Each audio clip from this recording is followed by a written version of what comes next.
Seigneur, vous pouvez vous asseoir. Nous abordons actuellement le livre des psaumes et plus précisément nous abordons ensemble les psaumes des degrés. Le dimanche, la fois précédente, nous avons abordé le premier psaume des degrés, le psaume 120. Et aujourd'hui, nous allons aborder le psaume 121. Le psaume des degrés sont appelés aussi les chants des montées.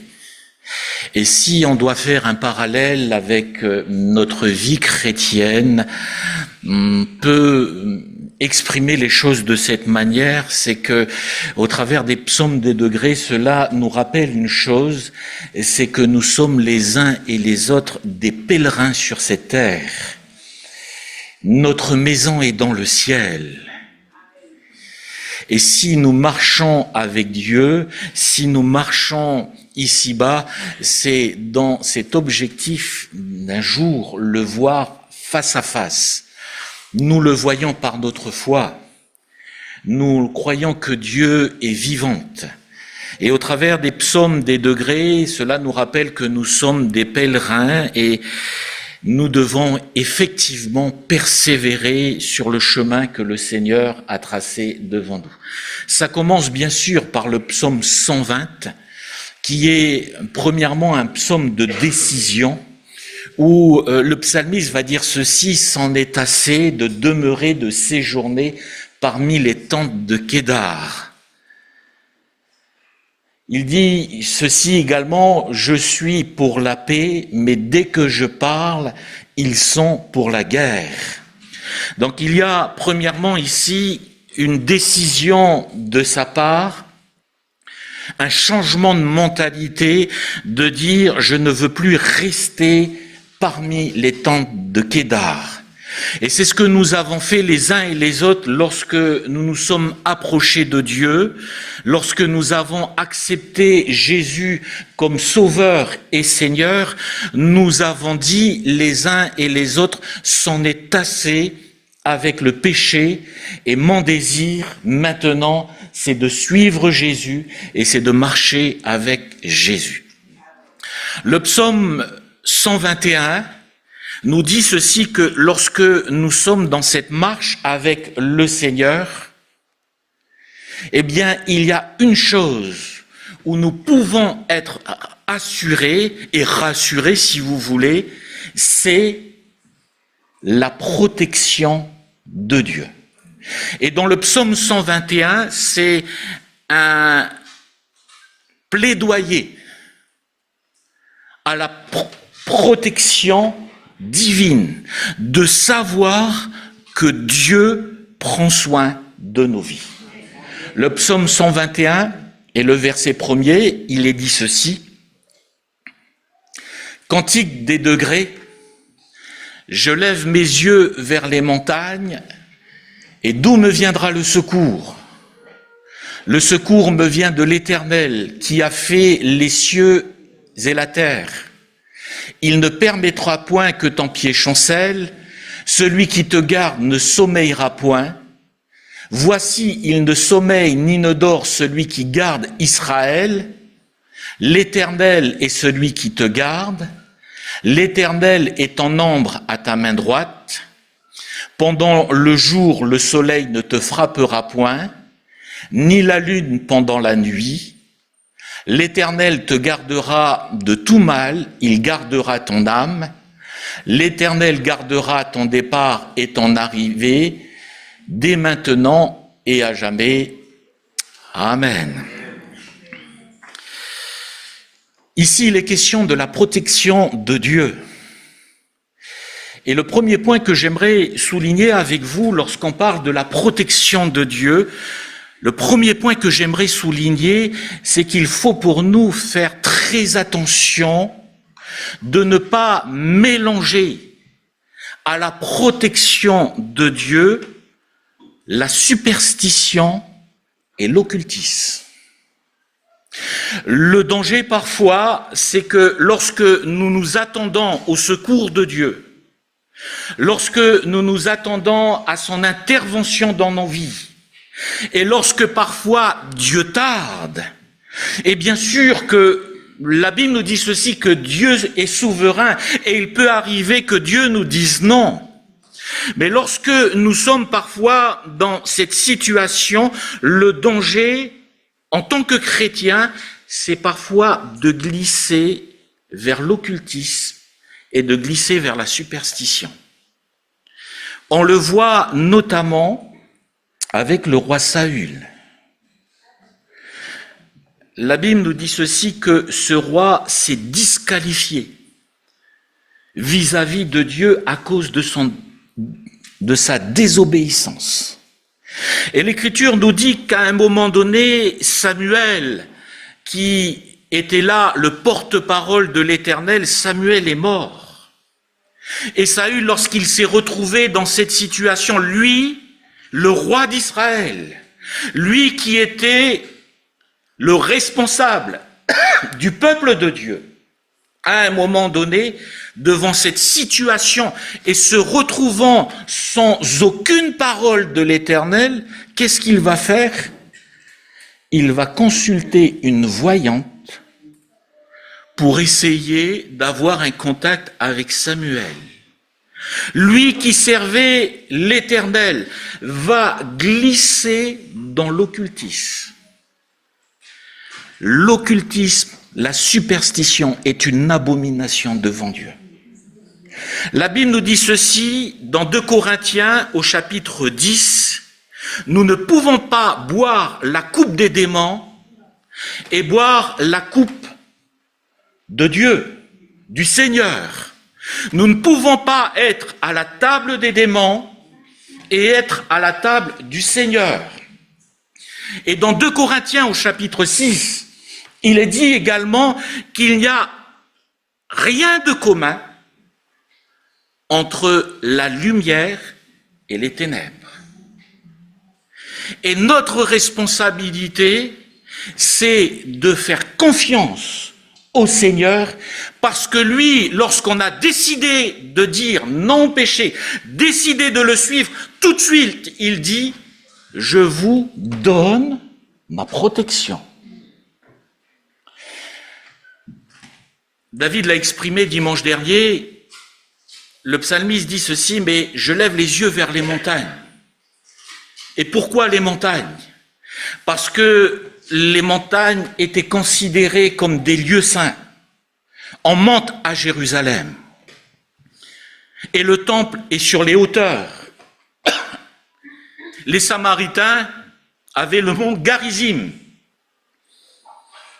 pour rencontrer l'Éternel, pour rencontrer leur Dieu. On sait très bien que c'est bien sûr une hérésie. L'Écriture nous dit que lorsque, à un moment donné, Dieu vient à la rencontre de Moïse, Moïse voit sur le mont Horeb, il voit un buisson ardent et il monte. Et quand il monte, il vient dans la présence de Dieu. Non pas que le lieu est saint, mais il vient dans la sainteté de Dieu. Ôte tes souliers, car ce lieu est saint, parce que j'y suis. Et souvent, les montagnes sont l'expression de la spiritualité, de la divinité. On monte à la rencontre de Dieu. Mais le psalmiste dit ceci, « Je lève les yeux vers les montagnes » et là, il dit, « Mais d'où vient le secours? D'où me viendra le secours ?» Et ensuite il dit, « Le secours me vient de l'Éternel. » Ça ne vient pas des hauts lieux, ça ne vient pas d'un lieu saint, mais ça vient de l'Éternel. La Bible nous dit ceci, que l'homme voulant, se vantant d'être sage, est devenu fou. Parce que, au lieu, à un moment donné, d'adorer le Créateur, ils ont adoré la créature. Et c'est pour cela que la protection de Dieu, c'est de dire, Seigneur, il n'y a que toi seul. C'est toi qui me gardes. Et garde-moi de glisser dans la superstition. Garde-moi de glisser dans l'occultisme. Ça se fait pas en un jour. Mais avec les années, on a tendance à accepter certaines choses et tolérer certaines choses. La Bible nous parle du serpent d'airain qui a été à un moment donné le moyen que Dieu a utilisé pour secourir Israël. La Bible nous dit ceci, qu'il y avait des serpents et à cause de leur morsure, le peuple était en train de mourir. Ils vont crier à Moïse, et Moïse va implorer l'Éternel. Et Dieu va dire à Moïse, tu construis un serpent d'airain. Et tous ceux qui regarderont le serpent d'airain seront guéris, seront sauvés. Et c'est ce qui s'est passé.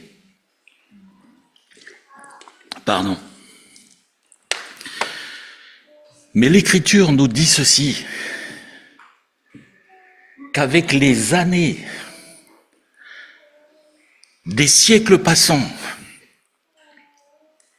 cet objet est devenu une divinité mineure. Parce que pour le peuple d'Israël, avec le temps, c'était devenu le moyen de rentrer dans la présence de Dieu. Il a fallu le roi Ézéchias, 700 ans après, qui va remettre les choses au clair et qui va détruire le serpent d'airain. Mais on suppose que ça commençait avec les juges, où chacun faisait ce qu'il veut. Ça commençait aussi avec Salomon et ses femmes, les femmes de Salomon vont introduire l'idolâtrie parmi le peuple d'Israël, pour qu'à un moment donné, ce n'était qu'un objet, et c'est devenu le médiateur entre Israël et l'Éternel. Celui qui nous garde, c'est le Seigneur.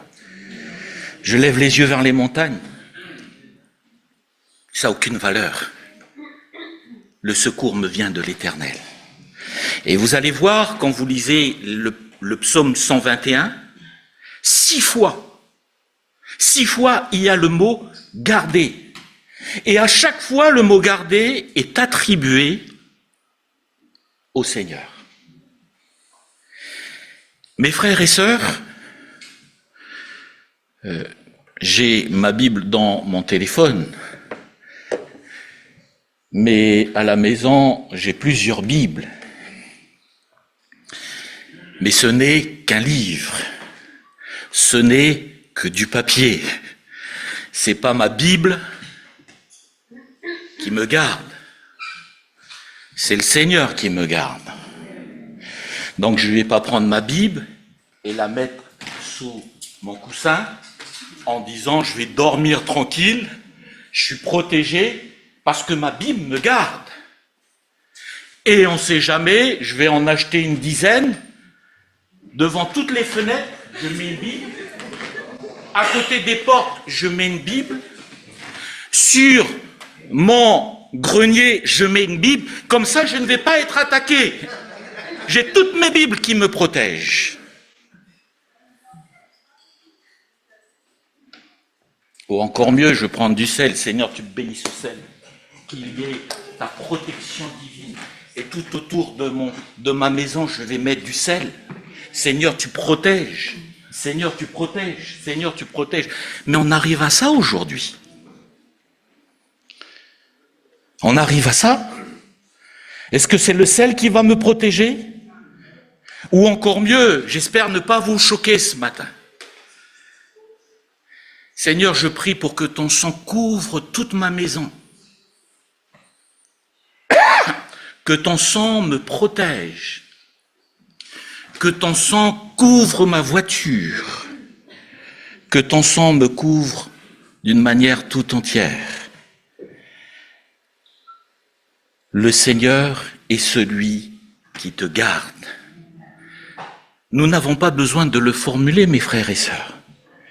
Et si vous ne le formulez pas, c'est pas pour autant que le Seigneur ne vous garde pas. Là où ça peut être dangereux, c'est de dire, mais c'est normal que je ne suis pas gardé, parce que je n'ai pas demandé au sang de couvrir ma maison. Et là, on rentre dans des formules de superstition. La Bible nous dit, je lève les yeux vers les montagnes, ce sont des lieux saints. Non, le secours me vient de l'Éternel. Il ne sommeille ni ne dort, c'est qui? C'est encore l'Éternel. Il gardera ton départ et ton arrivée. C'est qui? C'est encore l'Éternel. Dieu se sert de qui il veut. Mais à partir du moment, mes frères et sœurs, où vous êtes devenus enfants de Dieu, vous êtes dans la main du Seigneur. Et parce que vous êtes dans la main du Seigneur, nul ne vous ravira de sa main. Et la Bible nous dit ceci, il vous gardera de tout mal. De tout mal. Même les puissances des ténèbres ne peuvent rien. La Bible nous dit, le séjour des morts ne prévaudront point contre elles. Mais elle, c'est qui? C'est l'Église. Jésus dit, je bâtirai mon Église et les portes du séjour des morts ne prévaudront point contre elle. C'est l'Église. Et on est bien d'accord pour dire l'Église, c'est pas les bâtiments. L'Église, c'est nous. C'est vous, c'est moi. Et quand la Bible nous dit ceci, mais le séjour des morts ne prévaudront point contre elle. Même l'ennemi de nos âmes ne peut rien, non pas parce que nous sommes forts, mais comme nous l'avons chanté tout à l'heure, tu es ma force. Le diable peut rugir, mais tu es ma force. On peut venir et me maudire, tu es ma force. On peut venir et faire toutes sortes d'incantations sur ma vie, sur ma personne. Mais celui qui combat, c'est pas moi. Je peux dormir tranquille parce que la Bible nous dit qu'il ne sommeille ni ne dort.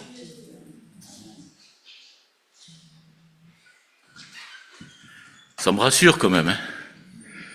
Je suis pas mieux que Pierre, Jacques et Jean.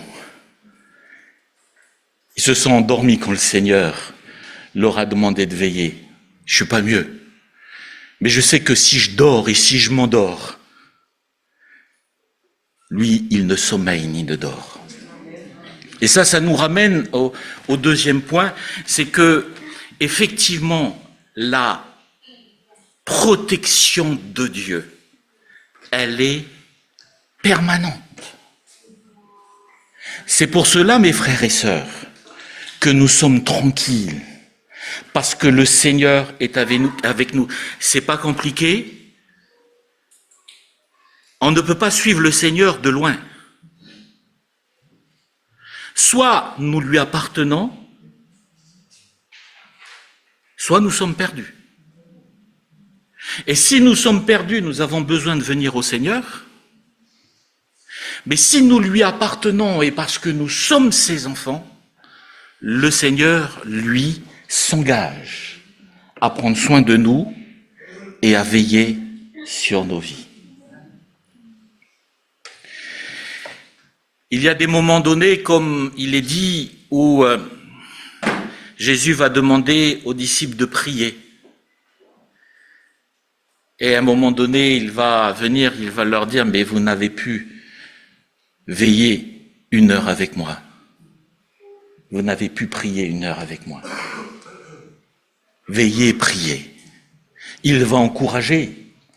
C'est de notre responsabilité de prier le Seigneur. C'est de notre responsabilité de jeûner et prier. C'est de notre responsabilité de rendre témoignage à tous ceux qui sont autour de nous et de prêcher l'évangile qui est la puissance de Dieu. Toutes ces choses, c'est notre responsabilité. Mais quand il s'agit de combattre l'ennemi de nos âmes, ça appartient au Seigneur. Et pourquoi je prends le temps de dire cela et peut-être de me répéter dans ce domaine de dire c'est lui qui combat pour nous. C'est que mes frères et sœurs, vous n'avez pas besoin de combattre des heures et des heures parce que lui a déjà remporté le prix. Il y a parfois des combats qui ne sont pas les combats de Dieu. C'est-à-dire que nous rentrons les uns et les autres dans ce qu'on appelle, nous, chrétiens, des combats spirituels. Et on va passer des jours, et on va passer des semaines, et on va passer des journées à prier, et on va passer des nuits dans la prière, et parfois on va passer 24 heures, et parfois 36 heures, à ne pas dormir, mais à être dans un temps de prière et de combat. Et on va dire, c'est pas suffisant, et je vais ne pas dormir pendant 4 jours, et je ne vais pas manger pendant 4 jours, parce que je vais jeûner, parce que je vais prier, parce que je vais rechercher la face de Dieu, parce que je vais pas baisser, mais je vais veiller, et je vais pas dormir. Et puis des fois, on a des chrétiens qui sont fatigués physiquement, fatigués psychologiquement, parce qu'ils pensent que c'est de leur responsabilité de combattre dans la prière. Nous, on peut dormir, mes frères et sœurs, parce que lui ne sommeille ni ne dort. Et parfois, et c'est là où il faut faire extrêmement attention, parce que lorsqu'on rentre dans cela, on rentre parfois et on arrive à avoir une fatigue morale et une fatigue psychologique. Ne le faites pas, j'allais dire faites-le, mais non, ne le faites pas. Priez. Priez pendant une semaine. Ne dormez pas pendant une semaine. Dès que vous avez un coup, il faut qu'on vous réveille en disant « je vais combattre ». C'est pas possible. C'est pas possible. On est bien d'accord? Alors on est capable de dire « Seigneur, concernant le salut, ce n'est pas par mes œuvres, mais c'est par ton œuvre à la croix. » Mais quand on rentre dans ce genre de combat, on est là en disant « Seigneur, je vais quand même te donner un coup de main. Et je vais combattre avec toi. » Et là, on s'épuise. Et là, on s'épuise. D'une autre manière, vous savez que Abraham et Sarah ont voulu donner un coup de main au Seigneur. Seigneur, tu nous as promis le fils de la promesse, mais il tarde à venir. Quand même. Ils ont voulu aider le Seigneur, hein. Et c'était de coutume de le faire. À partir du moment où l'épouse était d'accord, c'était de coutume de le faire. Ils ont dit, mais tu vas aller vers ma servante, et elle va t'enfanter un fils. Est-ce que c'était la volonté de Dieu? Non.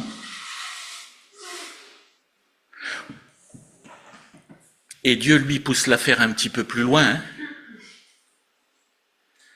Parce que quand il vient, il dit, maintenant je vais honorer la promesse. Sarah, quand elle entend ça, elle rigole. Elle dit, je suis vieille maintenant. Dans la vie, il y a des cycles. Et dans ma vieillesse, c'est fini. Et le Seigneur dit, je viens et je fais le miracle. Parce que c'est lui et c'est pas nous. Parce que c'est lui qui combat pour nous et c'est pas nous. Bien sûr qu'il faut prier, bien sûr qu'il faut jeûner, bien sûr qu'il faut nous attendre à Dieu, mais lui, il ne sommeille ni ne dort, celui qui garde Israël. Et le Seigneur, mes frères et sœurs, est celui qui vous garde. Rentrez chez vous. Et si vous sentez qu'il y a un combat, rentrez chez vous. Si vous êtes fatigué, allez vous reposer et dites, Seigneur, toi tu combats pour moi. Et quel privilège de me donner ce privilège-là, de pouvoir dormir. Rien ne m'arrivera parce que tu es là et tu me gardes. La protection de Dieu, elle est permanente. Quand tu iras en voyage, Dieu gardera ton départ et ton arrivée. Il ne permettra que le soleil te frappe, ni la lune pendant la nuit. Il y avait ce symbole dans l'Ancien Testament, avec la colonne de nuée qui était là, représentant la présence de Dieu, et la Shekinah le soir, pour représenter la présence de Dieu. Dieu veille sur nos vies. Je terminerai avec ce point en disant ceci, que la protection de Dieu se manifeste indirectement par la sagesse, le bon sens et le discernement qu'il nous donne.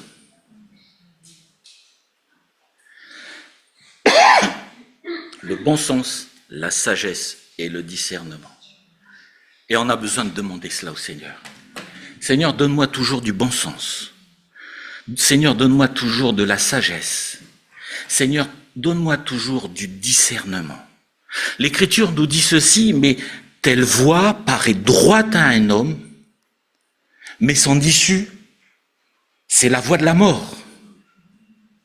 Et c'est là où nous avons besoin que la parole de Dieu nous donne toujours ce bon sens, cette sagesse, cette intelligence pour conduire nos pas et nous préserver du mal. Jésus, à un moment donné, donne un exemple. Il dit, mais si un homme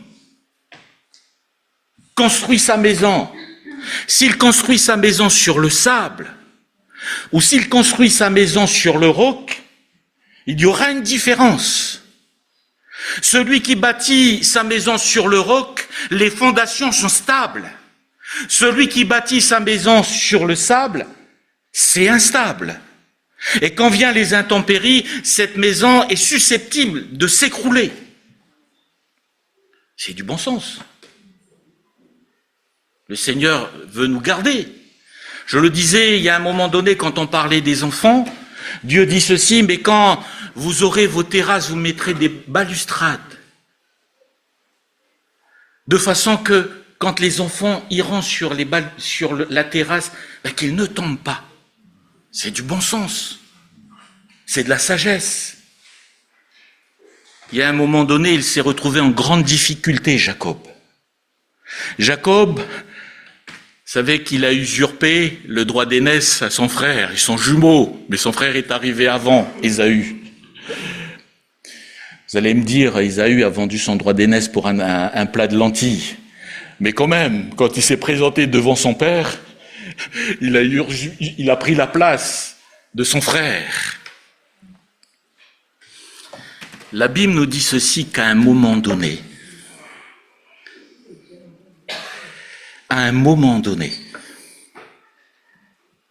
il a pris la fuite, mais des années plus tard, il ne pouvait pas faire autrement que de rencontrer son frère.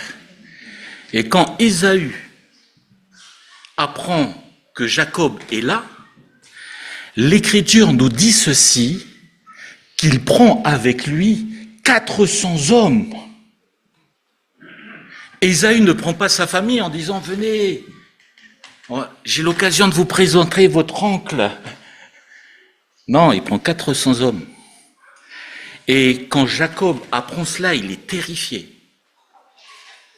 Mais regardez toute la sagesse, le bon sens et le discernement de Jacob.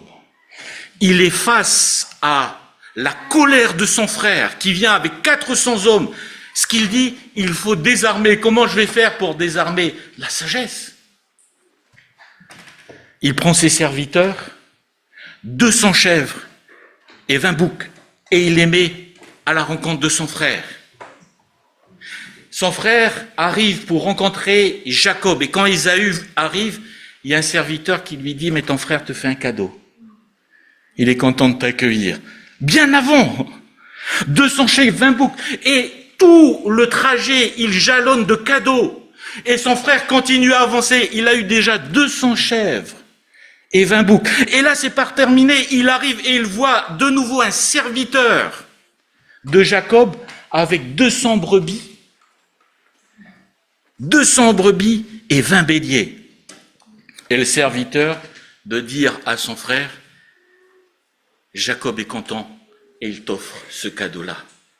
Ça ne s'arrête pas là. Tout le long, il jalonne. Ensuite, ça va être 30 chamelles avec leurs petits. Et ensuite, 20 vaches avec 10 taureaux.